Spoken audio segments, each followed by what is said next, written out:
couple of minutes video thinking about 3 aspects of why you do martial arts, like what your purpose is behind it. And I think there's 3 clear categories. There's probably others as well, but 3 clear categories why people do it. 1 is they do it for self-defense. 2, they do it for potentially sport. 3, they potentially do it for the art form.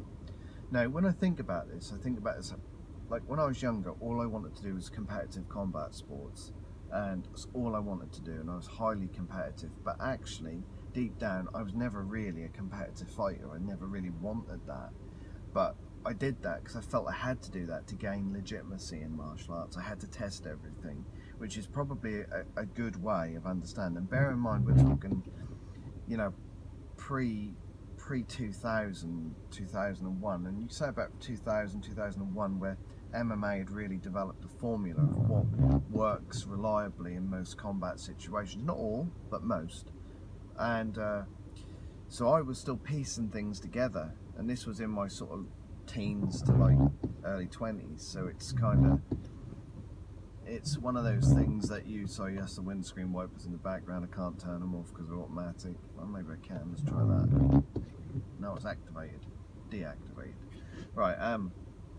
So when you understand that, you understand that the next phase, as you start to get older and you realise you can't do combat sports or competitive sports or even potentially high risk athletic sports, you then go to the self-defense and you start thinking, well, what's going to keep me relevant? What's going to keep me training for a purpose? But you know, the idea of actually having a fight, though I've had quite a lot, I'm not talking about sports, I'm talking about real fight, even though I've had quite a lot, is actually very unlikely for normal people. You have to be doing something stupid, or you have to be doing something that leads you into a fight, which is something I'm going to come to later, the stupidity of fighting.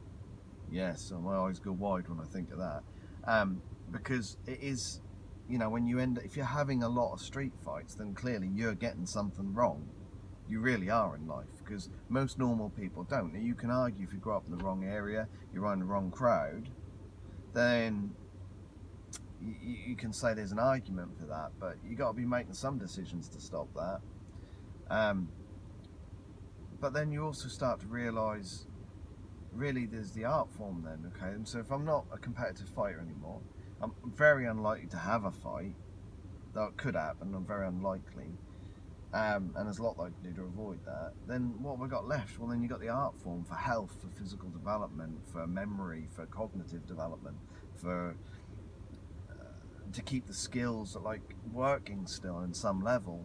And then as soon as you delve into that rabbit hole, certainly if you're in the karate world and you've started in Shotokan like I have, looking backwards, there is so much information, so much that is missing and missed, that is so exciting to rediscover, which is something I'm going to be looking at over time and really examining.